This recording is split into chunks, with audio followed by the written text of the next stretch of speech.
प्रेम से बोलिए लक्ष्मीपति विष्णु भगवान की जय। आज रसपान करेंगे निर्जला एकादशी की व्रत विधि और कथा। जो श्रद्धालु वर्ष भर की समस्त एकादशियों का व्रत नहीं रख पाते हैं, उन्हें निर्जला एकादशी का उपवास अवश्य करना चाहिए, क्योंकि इस व्रत को रखने से अन्य सभी एकादशियों के बराबर पुण्य प्राप्त होता है। इस व्रत की विधि इस प्रकार से है। इस व्रत में एकादशी तिथि के सूर्योदय से अगले दिन द्वादशी तिथि के सूर्योदय तक जल और भोजन ग्रहण नहीं किया जाता। एकादशी के दिन प्रातःकाल स्नान के बाद सर्वप्रथम भगवान विष्णु की विधि विधान से पूजा करें। इसके पश्चात भगवान का ध्यान करते हुए ओम नमो भगवते वासुदेवाय मंत्र का जाप करें। इस दिन भक्ति भाव से कथा सुनना और भगवान का कीर्तन करना चाहिए। इस दिन व्रती को चाहिए कि वह जल से कलश भरे, वह सफेद वस्त्र को उस पर ढक कर रखे और उस पर चीनी तथा दक्षिणा रखकर ब्राह्मण को दान दे और इसके बाद दान पुण्य आदि कर इस व्रत का विधान पूर्ण होता है। धार्मिक महत्व की दृष्टि से इस व्रत का फल लंबी उम्र, स्वास्थ्य देने के साथ साथ सभी पापों का नाश करने वाला माना गया है। जानिए व्रत का महत्व। यह एकादशी व्रत धारण कर यथाशक्ति अन्न, जल, वस्त्र, आसन, जूता, छतरी, पंखी तथा फल आदि का दान करना चाहिए। इस दिन जल कलश का दान करने वालों श्रद्धालुओं को वर्ष भर की एकादशियों का फल प्राप्त होता है। इस एकादशी का व्रत करने से संपूर्ण एकादशियों के पुण्य का लाभ भी मिलता है। श्रद्धा पूर्वक जो इस पवित्र एकादशी का व्रत करता है, वह समस्त पापों से मुक्त होकर अविनाशी पद प्राप्त करता है। अब आइए सुनिए व्रत कथा। सूत जी ने कहा महर्षि व्यास से कि एक बार भीमसेन ने कहा, हे पितामह, भ्राता युधिष्ठिर, माता कुंती, द्रौपदी, अर्जुन, नकुल और सहदेव आदि एकादशी के दिन व्रत करते हैं और मुझे भी एकादशी के दिन अन्न खाने को मना करते हैं। मैं उनसे कहता हूँ कि भाई, मैं भक्ति पूर्वक भगवान का पूजा कर सकता हूँ और दान भी दे सकता हूँ, लेकिन भूखा नहीं रह सकता। इस पर महर्षि व्यास ने कहा, हे भीमसेन, वे सही कहते हैं। शास्त्रों में वर्णित है कि एकादशी के दिन अन्न नहीं खाना चाहिए। यदि तुम नरक को बुरा और स्वर्ग को अच्छा समझते हो, तो प्रत्येक माह की दोनों एकादशियों को अन्न नहीं खाया करो। महर्षि व्यास की बात सुन भीमसेन ने कहा, हे पितामह, मैं आपसे पहले ही कह चुका हूं कि मैं एक दिन तो क्या, एक समय भी भोजन किए बिना नहीं रह सकता। फिर मेरे लिए पूरे दिन का उपवास करना क्या संभव है? मेरे पेट में अग्नि का वास है, जो ज्यादा अन्न खाने पर ही शांत होती है। यदि मैं कोशिश करूं तो भी वर्ष में एक एकादशी का व्रत अवश्य कर सकता हूं। अतः आप मुझे कोई एक ऐसा व्रत बतलाइए जिसके करने से मुझे स्वर्ग की प्राप्ति हो सके। भक्तों, भीमसेन की बातें सुनकर व्यास जी ने कहा, हे पुत्र, बड़े बड़े ऋषि और महर्षियों ने बहुत से शास्त्र आदि बनाए हैं। यदि कलयुग में मनुष्य उनका आचरण करे तो अवश्य ही मुक्ति को प्राप्त होता है। उनमें धन बहुत कम खर्च होता है। उनमें से जो पुराणों का सार है वह यह है कि मनुष्य को दोनों पक्षों की एकादशियों का व्रत करना चाहिए। इससे उन्हें स्वर्ग की प्राप्ति होती है। भक्तों, महर्षि व्यास ने कहा, हे वायुपुत्र, वृषभ संक्रांति और मिथुन संक्रांति के बीच में ज्येष्ठ माह की शुक्ला पक्ष की एकादशी आती है। उसका निर्जल व्रत करना चाहिए। इस एकादशी के व्रत में स्नान और आचमन करते समय यदि मुख में जल चला जाए तो इसका कोई दोष नहीं है, किंतु आचमन में 6 माह से जल से अधिक जल नहीं लेना चाहिए। इस आचमन से शरीर की शुद्धि हो जाती है। आचमन में 6 मासे से अधिक जल मद्यपान के समान है। इस दिन भोजन नहीं करना चाहिए। भोजन करने से व्रत का नाश हो जाता है। सूर्योदय से सूर्यास्त तक यदि मनुष्य जलपान ना करे तो उससे 12 एकादशियों के फल की प्राप्ति होती है। द्वादशी के दिन सूर्योदय से पहले ही उठना चाहिए। इसके पश्चात भूखे ब्राह्मण को भोजन कराना चाहिए। तत्पश्चात स्वयं भोजन करना चाहिए। हे भीमसेन, स्वयं भगवान ने मुझसे कहा था कि इस एकादशी का पुण्य सभी तीर्थों और दान के बराबर है। एक दिन निर्जल रहने से मनुष्य पापों से मुक्त हो जाता है। जो मनुष्य निर्जला एकादशी का व्रत करते हैं उन्हें मृत्यु के समय भयानक यमदूत नहीं दिखाई देते, बल्कि भगवान श्री हरि के दूत स्वर्ग से आकर उन्हें पुष्पक विमान पर बैठाकर स्वर्ग को ले जाते हैं। संसार में सबसे उत्तम निर्जला एकादशी का व्रत है। अतः यत्न पूर्वक इस एकादशी का निर्जल व्रत करना चाहिए।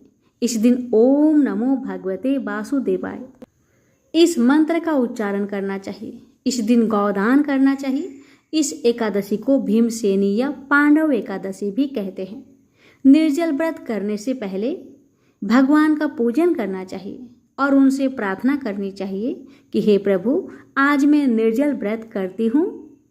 इसके दूसरे दिन भोजन करूँगी। मैं इस व्रत को श्रद्धा पूर्वक करूँगी। मेरे सब पाप नष्ट हो जाए।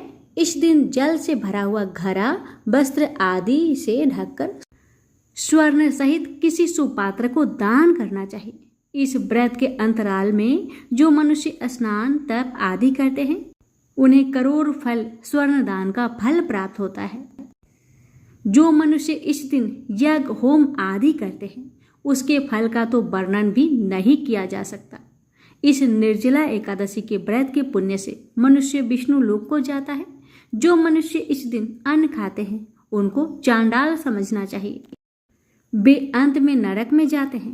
ब्रह्म हत्यारे, मद्यपान करने वाले, चोरी करने वाले, गुरु से ईर्ष्या करने वाले, झूठ बोलने वाले भी इस व्रत को करने से स्वर्ग के भागी बन जाते हैं।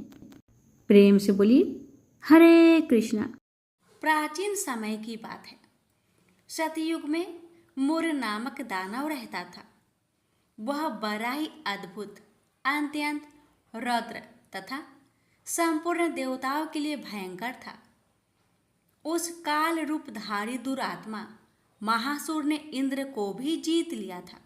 संपूर्ण देवता उससे परास्त होकर स्वर्ग से निकाले जा चुके थे और शंकित तथा भयभीत होकर पृथ्वी पर विचरा करते थे। एक दिन सब देवता महादेव जी के पास गए। वहां इंद्र ने भगवान शिव के आगे सारा हाल कह सुनाया। इंद्र बोले, महेश्वर, ये देवता स्वर्ग लोक से निकाले जाने के बाद पृथ्वी पर विचर रहे हैं। मनुष्यों के बीच रहना इन्हें शोभा नहीं देता। देव, कोई उपाय बतलाइए। देवता किसका सहारा ले? महादेव जी ने कहा, देवराज, जहाँ सबको शरण देने वाले, सबकी रक्षा में तत्पर रहने वाले जगत के स्वामी भगवान गरुड़ ध्वज विराजमान हैं, वहाँ जाओ। वे तुम लोगों की रक्षा करेंगे। महादेव जी की यह बात सुनकर परम बुद्धिमान देवराज इंद्र संपूर्ण देवताओं के साथ क्षीर सागर में गए, जहाँ भगवान गदाधर सो रहे थे। इंद्र ने हाथ जोड़कर उनकी स्तुति की। इंद्र बोले, देवेश्वर, आपको नमस्कार है। आप ही पति, आप ही मति, आप ही कर्ता और आप ही कारण हैं। आप ही सब लोगों के माता और आप ही इस जगत के पिता हैं। देवता और दानव दोनों ही आपकी वंदना करते हैं। पुंडरीकाक्ष, आप दैत्यों के शत्रु हैं। मधुसूदन, हम लोगों की रक्षा कीजिए। प्रभो जगन्नाथ, अत्यंत उग्र स्वभाव वाले महाबली मूर नामक दैत्य ने इन संपूर्ण देवताओं को जीतकर स्वर्ग से बाहर निकाल दिया है। भगवान देवेश्वर, शरणागत वत्सल देवता भयभीत होकर आपकी शरण में आए हैं। दानवों का विनाश करने वाले कमल नयन भक्त वत्सल देवेश्वर जनार्दन, हमारी रक्षा कीजिए, रक्षा कीजिए। भगवान शरण में आए हुए देवताओं की सहायता कीजिए। इंद्र की बात सुनकर भगवान विष्णु बोले, देवराज, यह दानव कैसा है, उसका रूप और बल कैसा है, तथा उस दुष्ट के रहने का स्थान कहाँ है। इंद्र बोले, देवेश्वर, पूर्व काल में ब्रह्मा जी के वंश में तालजंग नामक एक महान असुर उत्पन्न हुआ था, जो अत्यंत भयंकर था। उसका पुत्र मूर दानव के नाम से विख्यात है। वह भी अत्यंत उत्कट, महापराक्रमी और देवताओं के लिए भयंकर है। चंद्रावती नाम से प्रसिद्ध एक नगरी है, उसी में स्थान बनाकर वह निवास करता है। उस दैत्य ने समस्त देवताओं को परास्त करके उन्हें स्वर्गलोक से बाहर कर दिया है। उसने एक दूसरे ही इंद्र को स्वर्ग के सिंहासन पर बैठाया है। अग्नि, चंद्रमा, सूर्य, वायु तथा वरुण भी उसने दूसरे ही बनाए हैं। जनार्दन, मैं सच्ची बात बता रहा हूँ, उसने सब कोई दूसरे ही कर लिए हैं। देवताओं को तो उसने उनके प्रत्येक स्थान से वंचित कर दिया है। इंद्र की यह बात सुनकर भगवान जनार्दन को बड़ा क्रोध आया। उन्होंने देवताओं को साथ लेकर चंद्रावती नगर में प्रवेश किया। भगवान गदाधर ने देखा कि दैत्यराज बारंबार गर्जना कर रहा है और उससे परास्त होकर संपूर्ण देवता दसों दिशाओं में भाग रहे हैं। अब वह दानव भगवान विष्णु को देखकर बोला, खड़ा रह, खड़ा रह। उसकी यह ललकार सुनकर भगवान के नेत्र क्रोध से लाल हो गए। वे बोले, अरे दुराचारी दानव, मेरी इन भुजाओं को देख। यह कहकर श्री विष्णु ने अपने दिव्य बाणों से सामने आए हुए दुष्ट दानव को मारना आरंभ किया। दानव भय से विहल हो उठे। पांडुनंदन, तत्पश्चात श्री विष्णु ने दैत्य सेना पर चक्र का प्रहार किया। उससे छिन्न भिन्न होकर सैकड़ों योद्धा मौत के मुख में चले गए। इसके बाद भगवान मधुसूदन बद्रिका आश्रम को चले गए। वहाँ सिंहावती नाम की गुफा थी, जो 12 योजन लंबी थी। उस गुफा में एक ही दरवाजा था। भगवान विष्णु उसी में सो गए। वह दानव मूर भगवान को मार डालने के उद्योग में उनके पीछे पीछे तो लगा ही था। अतः उसने भी उसी गुफा में प्रवेश किया। वहाँ भगवान को सोते देख उसे बड़ा हर्ष हुआ। उसने सोचा, यह दानों को भय देने वाला देवता है, अतः निसंदेह इसे मार डालूंगा। दानव के इस प्रकार विचार करते ही भगवान विष्णु के शरीर से एक कन्या प्रकट हुई, जो बड़ी ही रूपवती, सौभाग्यशालिनी तथा दिव्य अस्त्र शस्त्रों से सुसज्जित थी। वह भगवान के तेज के अंश से उत्पन्न हुई थी। उसका बल और पराक्रम महान था। दानवराज मूर ने उस कन्या को देखा। कन्या ने युद्ध का विचार करके दानव के साथ युद्ध के लिए याचना की। युद्ध छिड़ गया। कन्या सब प्रकार की युद्ध कला में निपुण थी। वह मूर नामक महान असुर उसके हुक्कार मात्रा से राख का ढेर हो गया। दानव के मारे जाने पर भगवान जाग उठे। उन्होंने दानव को धरती पर इस प्रकार निष्प्राण पड़ा देखकर कन्या से पूछा, मेरा यह शत्रु अत्यंत उग्र और भयंकर था, किसने इसका वध किया है? कन्या बोली, स्वामिन, आपके ही प्रसाद से मैंने इस महादैत्य का वध किया है। श्री भगवान ने कहा, कल्याणी, तुम्हारे इस कर्म से तीनों लोकों के मुनि और देवता आनंदित हुए हैं। अतः तुम्हारे मन में जैसी इच्छा हो उसके अनुसार मुझसे कोई वर मांग लो। देव दुर्लभ होने पर भी वह वर मैं तुम्हें दूंगा। इसमें तनिक भी संदेह नहीं है।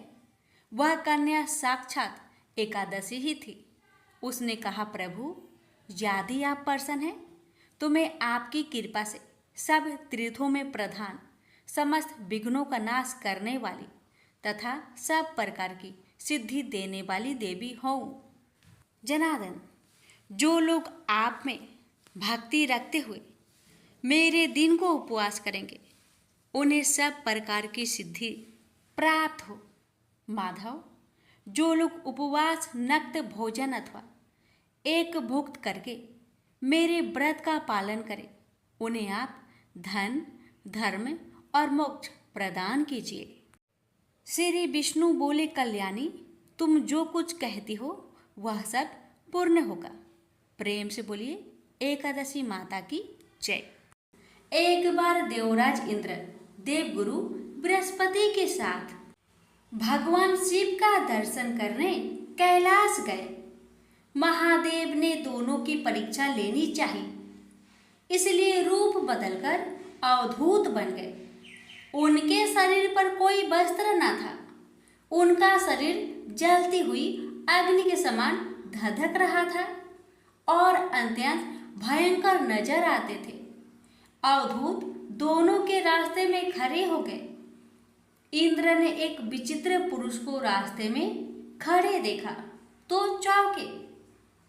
इंद्र को देवराज होने पर गर्व घेरने लगा। उन्होंने उस भयंकर पुरुष से पूछा, तुम कौन हो? भगवान शिव अभी कैलाश पर विराज रहे हैं या कहीं भ्रमण पर है? मैं उनके दर्शन के लिए आया हूँ। इंद्र ने कई प्रश्न किए, लेकिन वह पुरुष योगियों के समान मौन ही रहे। इंद्र को लगा कि एक साधारण प्राणी उनका अपमान कर रहा है। उनके मन में देवराज होने का अहंकार उपजा, जो क्रोध में बदल गया। इंद्र ने कहा, मेरे बराबर अनुरोध करने पर भी तू कुछ नहीं बोलकर मेरा अपमान कर रहा है। मैं तुझे अभी दंड देता हूँ। ऐसा कहकर इंद्र ने वज्र उठा लिया। भगवान शिव ने वज्र को उसी समय अस्तंभित यानी जड़ कर दिया। इंद्र की बाह अकड़ गई। भगवान अवधूत क्रोध से लाल हो गए। बृहस्पति उनके चेहरे पर आई क्रोध की ज्वाला को देखकर समझ गए कि ऐसा प्रचंड स्वरूप महादेव के अतिरिक्त किसी का नहीं हो सकता। बृहस्पति शिव स्तुति गाने लगे। उन्होंने इंद्र को भी महादेव के चरणों में लेटा दिया और बोले, प्रभु, इंद्र आपके चरणों में पड़े हैं, आपके शरणागत है। आपके ललाट से प्रकट अग्नि इन्हें जलाने को बढ़ रही है। हम शरणागतों की रक्षा करें। बृहस्पति ने विनती की, प्रभु, भक्तों पर आपकी सदा कृपा बरसती है। आप भक्त वत्सल और सर्वसम्मत है। आप इस तेज को कहीं और स्थान दे दीजिए ताकि इंद्र के प्राणों की रक्षा हो। भगवान रुद्र ने कहा, बृहस्पति, मैं तुम पर बहुत प्रसन्न हूँ। इंद्र को जीवन दान देने के कारण तुम्हारा एक नाम जीव भी होगा। मेरे तीसरे नेत्र से प्रकट इस अग्नि का ताप देवता सहन नहीं कर सकते, इसलिए मैं इसको बहुत दूर छोड़ूंगा। महादेव ने उस तेज को हाथ में धारण कर समुद्र में फेंक दिया। वहां फेंके जाते ही भगवान शिव का वह तेज तत्काल एक बालक के रूप में परिवर्तित हो गया। सिंधु से उद्भव होने के कारण उसका नाम सिंधु पुत्र जलंधर प्रसिद्ध हुआ। जलंधर जिसका नाम शंखचूड़ भी हुआ, शिव के तेज से उत्पन्न हुआ था। इस कारण परम शक्तियों से संपन्न था। वह देवों से भी ज्यादा शक्तिवान था। वह उस तेज से पैदा हुआ था जो इंद्र को समाप्त करने वाला था। इसलिए असुरों ने उसे अपना राजा बनाया। अवधूत रूप में यह लीला करने के बाद महादेव अंतर्ध्यान हो गए। इंद्र के गर्भ का भंजन भी हुआ, भगवान के दर्शन भी हो गए। तुलसी से जुड़ी एक कथा बहुत प्रचलित है। श्रीमद् देवी भागवत पुराण में इनके अवतरण की दिव्य लीला कथा भी बनाई गई है। एक बार शिव ने अपने तेज को समुद्र में फेंक दिया था। उससे एक महातेजस्वी बालक ने जन्म लिया। यह बालक आगे चलकर जालांधर के नाम से पराक्रमी दैत्य राजा बना। इसकी राजधानी का नाम जालांधर नगरी था। दैत्यराज काल नेमि की कन्या वृंदा का विवाह जालंधर से हुआ। जालंधर महाराक्षस था। अपनी सत्ता के मद में चूर उसने माता लक्ष्मी को पाने की कामना से युद्ध किया, परंतु समुद्र से ही उत्पन्न होने के कारण माता लक्ष्मी ने उसे अपने भाई के रूप में स्वीकार किया। वहां से पराजित होकर वह देवी पार्वती को पाने की लालसा से कैलाश पर्वत पर गया।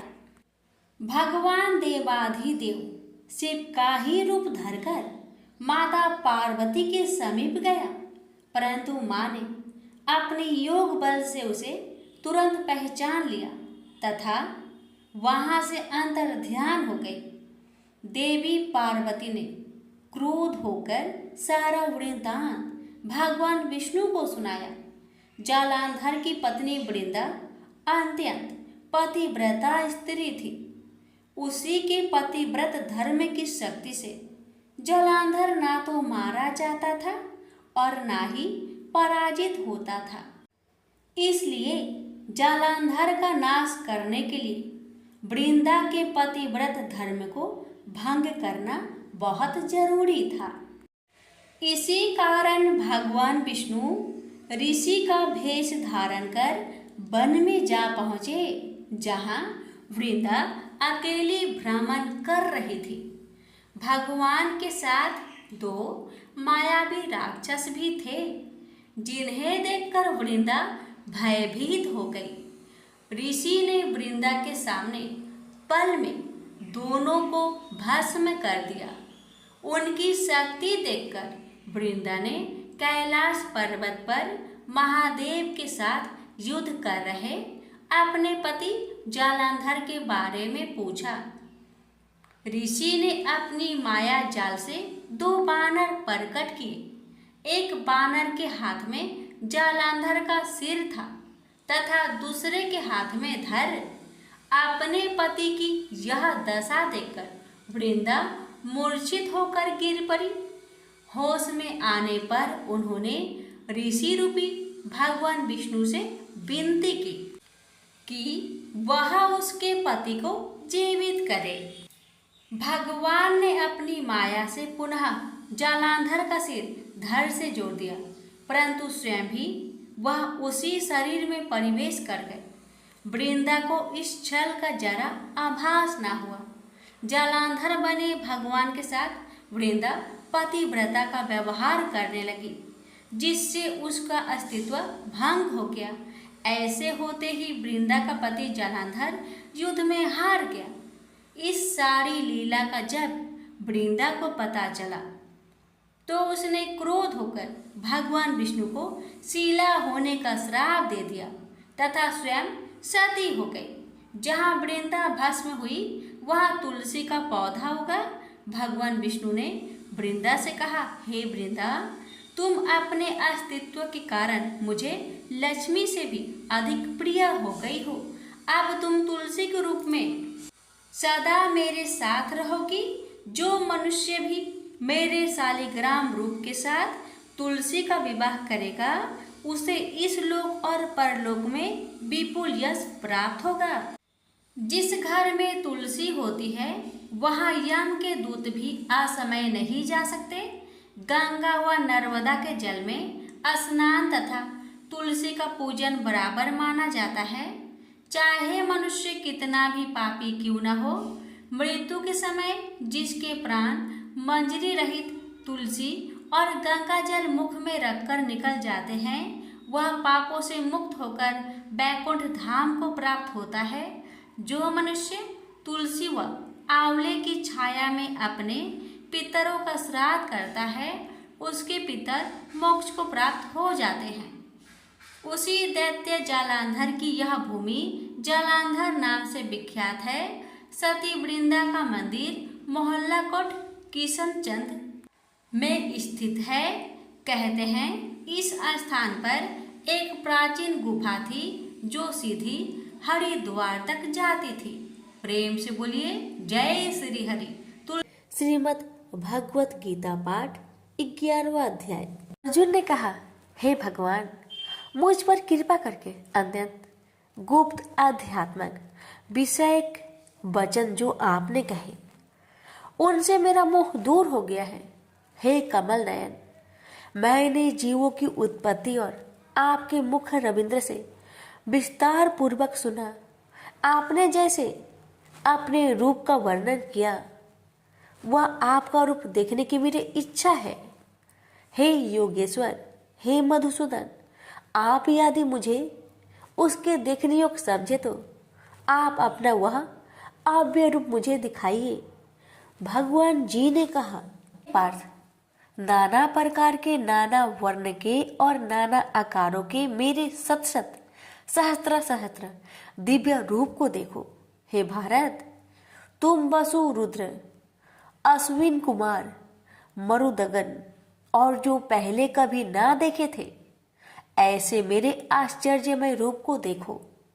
गुणाकेश व चराचर सहित यह चरित्र देखो तथा और जो कुछ देखना चाहो तुम यह मेरी देह में देख लो, परंतु तुम इस नेत्र से मुझे नहीं देख सकोगे, इसलिए मैं तुमको दिव्य नेत्र देता हूं।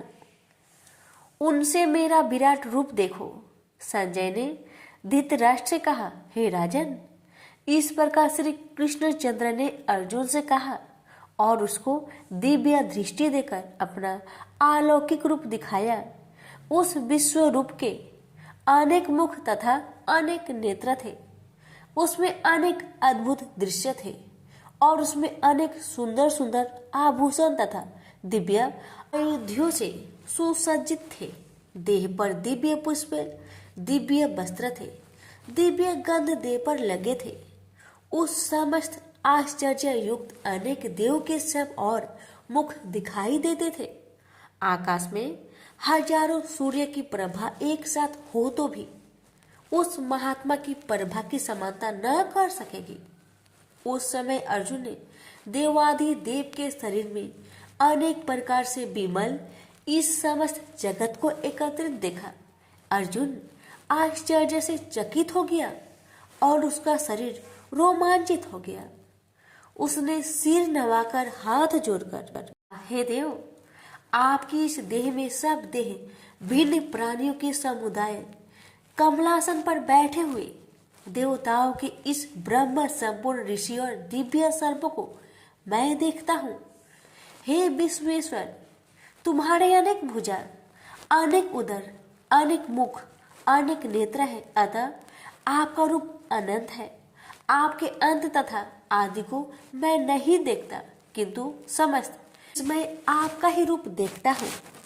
आपको किरीट युक्त गदा चक्रधारी, चारों ओर से दिव्य पैमान, तीजो राशि सर्वत्र चमकते हुए अग्नि सूर्य की भांति प्रकाशवान, दुर्भिक्षिक और अपरंपार देख रहा हूँ। मेरे मन से आप ही ब्रह्मा जानने की वस्तु, विश्व का महान आधार, नित्य सनातन धर्म के रक्षक, पुराण पुरुष हो। मैं आपको आदि, मध्य तथा अंत रहित अनंत शक्ति, अनंत भुजा, चंद्र सूर्य है। नेत्र जिसके कांतिमान अग्नि के सदृश्य मुख वाला अपने तेज से इस संपूर्ण संसार को तपाते हुए देख रहा हूँ। हे महात्मन, पृथ्वी एवं आकाश के मध्य का वह अंत पूर्ण दिशाओं में आपसे ही व्याप्त हो रही है। आपका यह अद्भुत तथा उग्र रूप से लोक व्यतीत हो रहे हैं। यह देखा कि देवताओं के समूह तुम्हारी शरण आ रहे हैं। उनमें कितने ही भयभीत होकर हाथ जोड़कर तुम्हारी प्रार्थना करते हैं महर्षि और सिद्धों का समूह। स्वास्तिक कहकर नाना प्रकार से आपकी प्रशंसा कर रहा है। रुद्र आदित्य वसु साध्य विश्वदेव अश्वनी मारुत पिता गंधर्व यक्ष असुर सिद्ध इनके संग विस्मित होकर आपकी ओर टटकी लगाकर देख रहे हैं। हे महाबाहो, अनेक नेत्र, अनेक बाहु, अनेक जांघ, अनेक पैर, अनेक पेट, कराल दंत युक्त आपका यह विशाल रूप देखकर सब अत्यंत भयभीत हो रहे हैं और मैं भी घबरा रहा हूँ। आकाश तक पहुंचते हुए आपके प्रकाश के अनेक वर्षों से फैलाए हुए अग्नि जलने वाला मुख, विशाल नेत्र युक्त आपको देखकर हे विष्णु, मेरा जी घबरा रहा है। मुझसे धैर्य नहीं रहा जाता तथा चित्त स्थिर नहीं होता है। हे देवेश, हे जगनिवास, इस भयंकर दाढ़ वाले इस कालगिन के सदृश आपके मुखों को देखकर मुझे दिशाएं नहीं सूझती। मैं शांति नहीं पाता। मुझ पर दया करे हे प्रभु। धृतराष्ट्र के दुर्योधनादिक पुत्र अपने साथ अनेक राजाओं सहित तथा भीष्म द्रोण कर्ण हमारी ओर के मुख्य मुख्य योद्धा बड़ी बड़ी दाढ़ों से युक्त आपके विकराल मुख में शीघ्रता से प्रवेश कर रहे हैं तथा उनसे आपके ही लोग आपके दांतों में दबकर ऐसे दिखाई देते हैं मानो उनका शरीर चूर्ण हो गया है। ऐसे नदियों की अनेक धाराएं जब समुद्र की ओर बहती है, वैसे ही ये मनुष्य लोक के वीर आपके प्रज्वलित मुखों में प्रवेश कर रहे हैं। ऐसे अग्नि में पतंग गिरते हैं, वैसे ही ये लोग भी आपके नाश के लिए आपके मुख में बड़ी तेजी में प्रवेश कर रहे हैं। हे विष्णु, जलते हुए मुखों के चारों ओर से सब वीरों को निगलकर आप होठ चाट रहे हैं। आपके तीक्ष्ण प्रभाएं समस्त संसार को तेज से व्याप्त कर रही है। यह भयानक रूपधारी कौन है? यह मुझसे कहो। हे देवेश्वर, आपको नमस्कार है। मुझ पर प्रसन्न होइए। हे जगकर्ता आदि पुरुष, आपको जानने की मैं इच्छा रखता हूँ, क्योंकि आप ही यह प्रकृति मेरी समझ में नहीं आती। श्री भगवान बोले, संसार का नाश करने वाला मैं उग्र काल हूँ। समस्त जनों का संहार करने के लिए आया हूँ। तुम्हारे युद्ध न करने पर ये वीर जीवित नहीं रह सकेंगे। अतः तुम उठो, शत्रुओं के संहार यश को लेकर इस समृद्धिशाली राज्य का भोग करो। हे सभ्य साचिन, उनको मैंने पहले ही मार रखा है। तुम केवल निमित्त मात्र हो जाओ। मेरे मारे हुए द्रोण, भीष्म, जयद्रथ, कर्ण और अन्य योद्धाओं को मारो। घबराओ मत, तुम युद्ध में शत्रुओं को जीतोगे। संजय ने कहा। इस प्रकार श्री कृष्ण जी के वचन सुन मुकुटधारी अर्जुन हाथ जोड़कर कंपित और भयभीत हुए साष्टांग प्रणाम कर नम्रता पूर्वक कहने लगा, हे ऋषिकेश, आपके गुणगान करने से संसार प्रसन्न और प्रेम मग्न हो रहा है। राक्षस डरकर दिशाओं की ओर भागते हैं तथा सिद्ध आपको नमस्कार करते हैं। हे महात्मन, हे अनंत, हे वशिष्ठ देव, हे जग निवास, आप ब्रह्मा से भी श्रेष्ठ हो। आपको देवता क्यों ना नमस्कार करें। व्याप्त भी आप हो। हे अनंत रूप, आप आदि देव हो, पुरातन पुरुष हो, विश्व की परम आधार हो, ज्ञाता तथा श्रेष्ठ हो। श्रेष्ठ स्थान आप हो, विश्व का विस्तार करने वाले आप हो।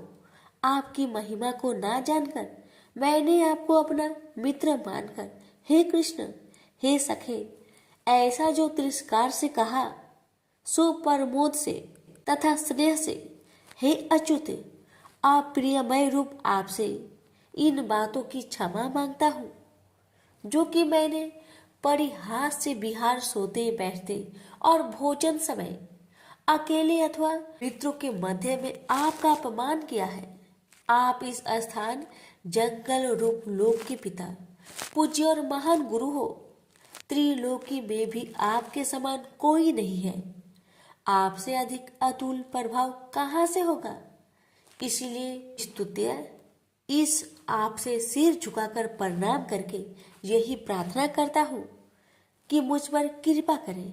हे देव, जैसे पिता पुत्र के, मित्र मित्र के, पति पत्नी के अपराध को क्षमा करता है, वैसे ही आप भी मेरे अपराध को क्षमा करें। हे देव, जो पहले कभी नहीं देखा ऐसा आपका रूप देखकर मैं प्रसन्न हूँ, परंतु भय से मेरा मन व्याकुल है। इसलिए वही पहला रूप मुझे दिखाइए तथा हे देवेश, हे जगनिवास, आप प्रसन्न हो जाइए। हे शस्त्र बाहु विश्वमूर्ति, मैं फिर आपको वही किरीट गदा और हाथ में चक्र धारण किए हुए देखना चाहता हूँ। श्री कृष्ण भगवान ने कहा, हे अर्जुन, मैंने प्रसन्न होकर यह तेजोमय अनंत आद्य विश्व रूप अपने योग के प्रभाव से तुमको दिखलाया है, जिसको तुम्हारे अतिरिक्त इससे पहले किसी ने नहीं देखा था। मेरा ऐसा भयानक रूप देख तुम व्याकुल और मूढ़ न हो। भय त्याग, प्रसन्नचित होकर फिर तुम मेरा वही रूप देखो। संजय ने कहा। इतना कहकर श्री कृष्ण फिर चतुर्भुज और सौम्य रूप धारण कर कृष्ण ने अर्जुन को, जो भयभीत था, धीरज बधाया। अर्जुन ने कहा, हे जनार्दन, आपके सौम्य दिव्य मंगल रूप को देखकर मैं प्रसन्नचित होकर स्वस्थता को प्राप्त हुआ। श्री कृष्ण बोले, हे पार्थ, मेरा जो विश्व रूप तुमने देखा है, इसका दर्शन संभव नहीं। देवता भी उस रूप की आकांक्षा करते हैं। हे अर्जुन, जैसा मेरा रूप तुमने देखा है, ऐसा रूप को वेदा ध्यान तप दान व यज्ञ आदि कर्म द्वारा भी देखना असंभव है। जो कोई मनुष्य मेरी ही भक्ति के लिए कर्म करते हैं, मुझको ही सर्वोत्तम मानते हैं, मुझ में ही भक्ति रखते हैं, सब संसारिक सुखों से विमुख हो चुके हैं, संपूर्ण प्राणी मात्रा से वैर त्याग चुके हैं, वे ही मुझको प्राप्त कर सकते हैं।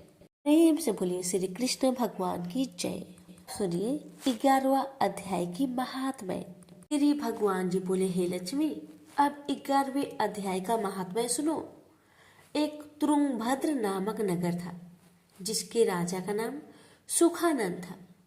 वह श्री लक्ष्मी नारायण की बहुत सेवा करता था। वहाँ एक ब्राह्मण बड़ा धनवान, विद्वान एवं पंडित भी रहता था। उस ब्राह्मण का नियम था, वह नित्य श्री गीता जी के 11वें अध्याय का पाठ करता था। ऐसे ही सेवा करते करते बहुत काल व्यतीत हुआ। एक दिन राजा घर को गया। उस दिन बहुत से अजीत देशांतर फिरते फिरते उस नगर को आए। अतीतों ने राजा से जगह मांगी। राजा ने बड़ी हवेली खुलवा दी। वहां अतीत उतरे। राजा ने सीधा दिलवाया। रसोई पाकर अतीत बड़े प्रसन्न हुए और अमृत तुल्य वचन बोले। राजा उनके दर्शन को गया। राजा का बेटा भी साथ था और कई भृत्य भी साथ थे। राजा उस हवेली में गया जहां महंत ठहरा हुआ था। उसके साथ राजा बातचीत करने लगा और राजा का पुत्र खेलने लगा। वहां एक प्रेत रहता था। उस प्रेत ने राजा के पुत्र को मार डाला। चाकरों ने राजा को खबर दी। राजा यद्यपि सेवा व कथा श्रवण करता था, परंतु पुत्र के मोह से राजा के मन में दुर्बुद्धि आ गई। राजा बोले, हे संत जी, आपका दर्शन आपको बहुत फला है। एक पुत्र था, वह भी प्रेत ने मार दिया। तब संत बोले, हे राजन, चलो देखो कहाँ है तेरा पुत्र। राजा, ब्राह्मण, महंत सभी वहां आए जहां राजकुमार मरा पड़ा था। तब ब्राह्मण ने कहा, अरे प्रेत, तू उस लड़के पर कृपा दृष्टि कर जिससे यह लड़का जी उठे, और मैं तुझे गीता जी की 11वें अध्याय का पाठ सुनाता हूँ। तू उसे श्रवण कर, इससे तेरा कल्याण होगा। अब तू पिछले जन्म की बात कह। तब प्रेत बोला, मैं पूर्व जन्म में ब्राह्मण था, इस ग्राम के बाहर हल जोतता था। वहां एक दुर्बल वृप आया था, उस खेत में गिर पड़ा। उसके शरीर से रुधिर निकला तब एक चील ने उसका मांस नोच खाया। मैं बैठा देखता था। मेरे मन में दया न आई जो ब्रीफ को चील से छुड़ा दूं। इतने में एक और ब्रीफ आया। उसने यह देख मुझसे कहा, अरे हल जोतने वाला ब्रीफ, ये काम चांडाल जैसे है। अरे निर्दयी, तेरे खेत के पास ब्रीफ का मांस चील नोच खाती है और तू आंखों से अंधा है जो उसे छुड़ाता नहीं। सो मेरे श्राप से प्रेत योनि को पाएगा। तब मैंने उसके चरण पकड़कर कहा, मेरा उद्धार कैसे होगा? उस ब्रीफ ने कहा, जब तुमको कोई गीता जी के 11वें अध्याय का पाठ सुनाएगा तब तेरा उद्धार होगा। प्रेत अपनी कथा कह चुका था। तब ब्रीफ ने राजा से कहा, इसका उद्धार करिए और बेटे को जीवित कराइए। तब ब्रीफ ने गीता जी के 11वें अध्याय का पाठ सुनाया और प्रेत पर जल छिड़का, जिससे प्रेत ने ऊधम देह से छूटकर देव देही पाई और राजा का पुत्र भी सजीव हुआ। प्रेत देही में श्याम सुंदर चतुर्भुज रूप हो गया। स्वर्ग से विमान आए, उसमें बैठकर वह प्रेत स्वर्ग को गया। राजा का पुत्र भी गीता के 11वें अध्याय का पाठ सुनने से श्री नारायण का भक्त हुआ। तब उस ब्राह्मण से राजा ने भी गीता के 11वें अध्याय का पाठ श्रवण किया। इस प्रकार वह राजा परम गति का अधिकारी हुआ। प्रेम से बोलिए लक्ष्मी नारायण की जय। बहुत समय पहले की बात है।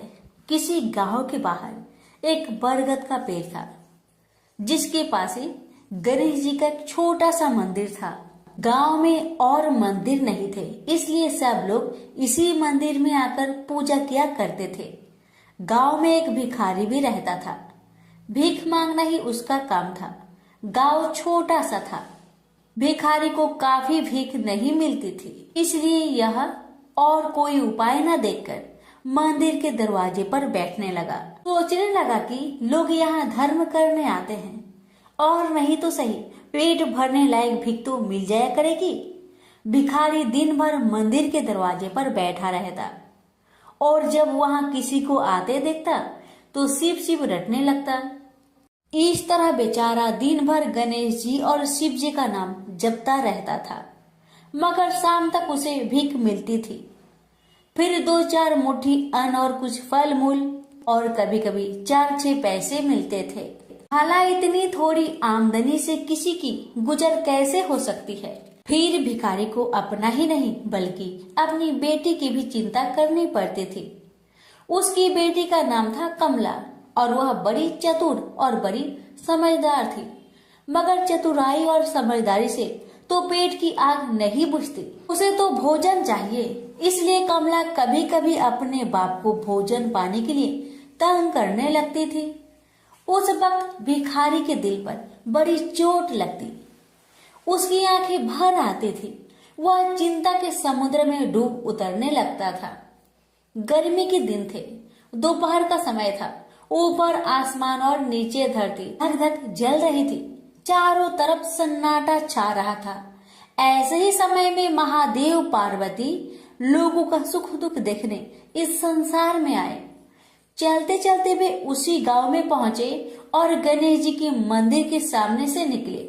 भिखारी उन्हें आते देख ओम नमः शिवाय की रटना रटने लगा। भिखारी की यह हालत देख पार्वती जी को बड़ी दया आई। उन्होंने महादेव जी से कहा, भगवान इस भिखारी की तरफ भी तो देखिए, बेचारा कितना दुखी है। देखिए तो कितने प्रेम से आपका नाम जप रहा है और आप भगवान कितने कठोर है। आपको क्या इस भिखारी पर दया नहीं आई? मैंने सुना था कि लोग बड़े पापी हो गए हैं, वो देवताओं का पूजा नहीं करते, मगर नहीं, आज मुझे मालूम हुआ कि इसमें उनका कोई अपराध नहीं, सब तो देवताओं का अपराध ही है।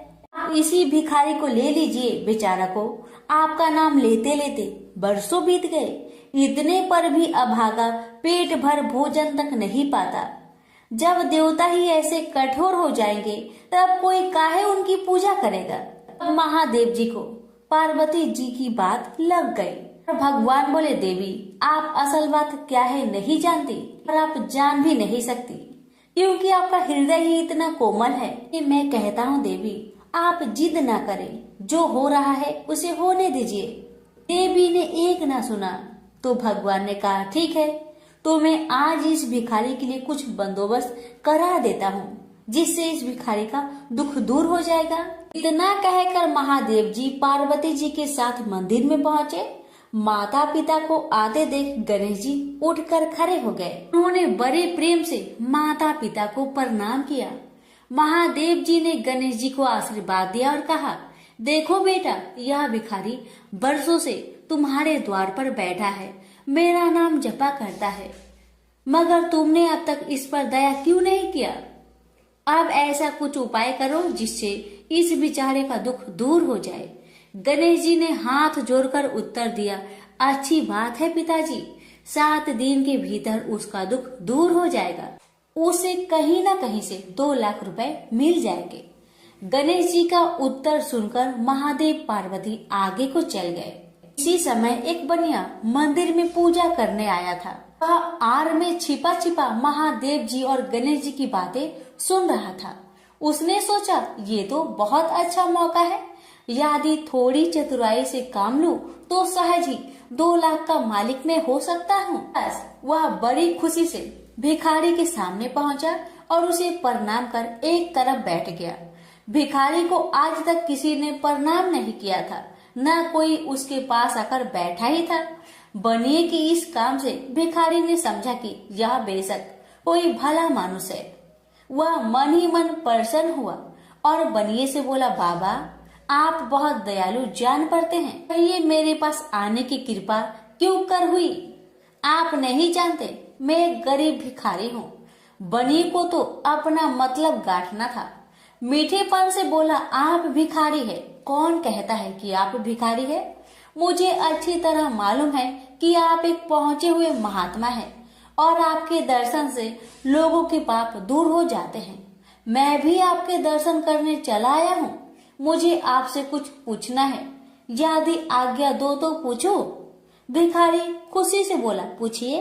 बनिया बोला, भला दिन भर आपको कितनी भीख मिल जाती है? भिखारी बोला, भाई, मिलने की क्यों पूछते हो, यहाँ तो पेट की भी लाले पड़े रहते हैं। रोजाना 2-4 मुट्ठी अन्न मिल जाता है, कभी 2-4 पैसे भी मिल जाते हैं, किसी तरह दिन काट लेता हूँ। बनिया कहने लगा, राम राम, आप जैसे महात्मा और यह कष्ट, इस गांव के आदमी भी क्या आदमी हैं? आपकी थोड़ी सी सहायता नहीं कर सकते? आप कैसे यह कष्ट सह लेते हैं? मुझे तो आप पर बड़ी दया आती है। मेरे जी में आता है कि मैं आपकी कुछ सेवा करूं, पर कहने में डर मालूम होता है। भिखारी बोला, आप मेरी सहायता कर सकते हैं? अब बनिया हंसते हुए बोला, मेरी इतनी हैसियत कहाँ है जो आपकी कुछ सेवा कर सकूं, मगर एक बात है, आज से 7 दिन तक आपको जो कुछ भी मिले वह मुझे दे दीजिए, बदले में आपको मैं 100 रुपया दे दूंगा। 100 रुपये के नाम सुनते ही भिखारी मारे खुशी के उछल पड़ा। उसने सोचा, अगर 100 रुपये मिल जाए तो क्या कहना, यहाँ तो 7 दिन में 7 आने के सामान भी न मिले, तब तो 100 रुपये छोड़ देना सरासर बेवकूफी होगी, पूरा गधापन है। मगर इसी समय उसे लड़की की ख्याल आ गई। उसने सोचा, अगर मैं 100 रुपया लेकर घर पहुंचा और मेरी बिटिया रानी गुस्सा करने लगी तो पहले मैं उसकी सलाह ले लेता हूँ। बस यही विचार में आते ही उसने बनिए को जवाब दिया, आपने मुझ पर बड़ी कृपा की, मगर मैं अभी कुछ नहीं कह सकता, सोच विचार करके कल कहूँगा। जब बनिया चला गया तब भिखारी ने अपनी बिटिया को बुलाया और उससे सब हाल कह सुनाया। चतुर बिटिया कमला ने फौरन समझ गई कि इसमें जरूर कोई बनिए की शैतानी है। उसने पिता से कहा, बनिया बिना फायदे के क्यों 100 रुपये देने चला? खैर कोई बात नहीं पिताजी, मैं कल उस बनिए से बातें तय कर लूंगी, मगर आप बीच में कुछ ना बोलना। उधर बनिए का बुरा हाल था, रात भर उसके पेट में चूहे उछलते रहे। बड़ी मुश्किल से सवेरा हुआ, बनिए की जान में जान आई। वह हाथ मुंह धोते ही भिखारी के पास आ पहुंचा और छुटते ही बोला, क्या विचार किया आपने? कमला भी बनिए से निपटने को तैयार बैठी थी।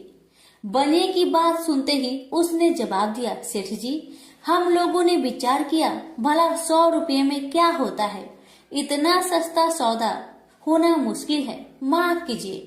कमला का उत्तर सुनते ही बनिए पर मानो बिजली गिर पड़ी। पर लाख रुपए के लालच छोड़ना भी कठिन था। वह 200 रुपए देने को राजी हो गया। अब तो कमला का संदेह और भी पक्की हो गया। वह समझ गई कि बनिया जरूर किसी भारी लाभ के लिए ही इतने रुपए देना चाहता है। उसने जवाब दिया, सेठ जी, इतना सस्ता सौदा और कहीं होता होगा? 100 दो, 100 या 1000 दो। 1000 में तो होता ही क्या है? जो चीज आप कौड़ियों में मोल खरीदना चाहते हैं वह लाख रुपए में भी सस्ती है। यह सुनकर बनिया बहुत घबराया, परंतु उसने अपनी कोशिश जारी रखी। मारे लोभ के वह अंधा हो रहा था। उसको लोभ का भूत सवार हो गया था। उसने 100 दो, 100 से बढ़कर अंत में 50,000 लगा दिए।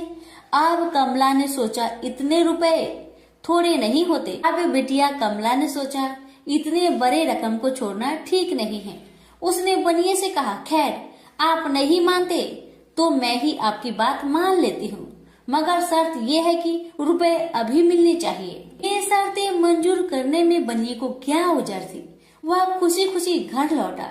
उसने सोचा 50,000 रुपए देकर 1 लाख लेना कुछ बुरा नहीं है।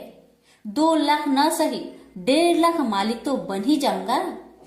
आहा, मेरी तकदीर भी कितनी चोखी है। साथ ही दिन में 50,000 का लाभ हो गया। उसने घर आते ही भिखारी के पास 50,000 रुपए भेज दिए। अब बनिया हर रोज भिखारी के पास आता और उसकी दिन भर की भीख घर ले आता। इस तरह 6 दिन बीत गए। अब तो बनिए को बड़ी फिक्र हुई। 7वें दिन वह फिर गणेश जी के मंदिर में पहुंचा। उसने देखा कि आज फिर महादेव पार्वती मंदिर में पधारे हैं। बस वह दीवार से कान सटा उनकी बातें सुनने लगा, मगर यह क्या, उसका कान दीवार में चिपक गया। उसने कान छुड़ाने की बहुत कोशिश की, पर कान टस-मस न हुआ। तब वह दाहिने हाथ की सहायता से कान छुड़ाने लगा। इतने में हाथ भी दीवार में चिपक गया। इधर महादेव जी ने गणेश जी से पूछा, बेटा इस भिखारी के लिए कुछ इंतजाम हुआ है?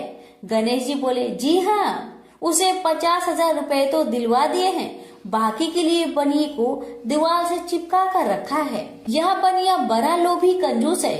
इसने गरीबों से एक एक के 4-4 वसूल कर अपना घर बनाया है। रुपए वसूल करने में इसने गरीबी पर दया नहीं की। उनके बच्चे भूखे मरते रहे, पर इसने चौगुने रुपए वसूल करके भी संतोष नहीं किया। इस तरह इसने 1 लाख रुपए से अपनी तिजोरी भर ली है। गरीबों के माल से यह सुख नहीं उठा सकता। अब जब तक यह भिखारी को बाकी 50,000 रुपए न देगा, तब तक दीवार से चिपका रहेगा। गणेश जी की बातें सुनकर बनिए ने अपना माथा को पीट लिया। इसकी आंखें में आंसू बरसने लगे। जब उसने घर से 50,000 रुपए मंगवाया और भिखारी को दे दिए, तब कहीं दीवार से उसका पीछा छूटा। से बोलिए गणेश भगवान की जय, उमापति शंकर भगवान की जय।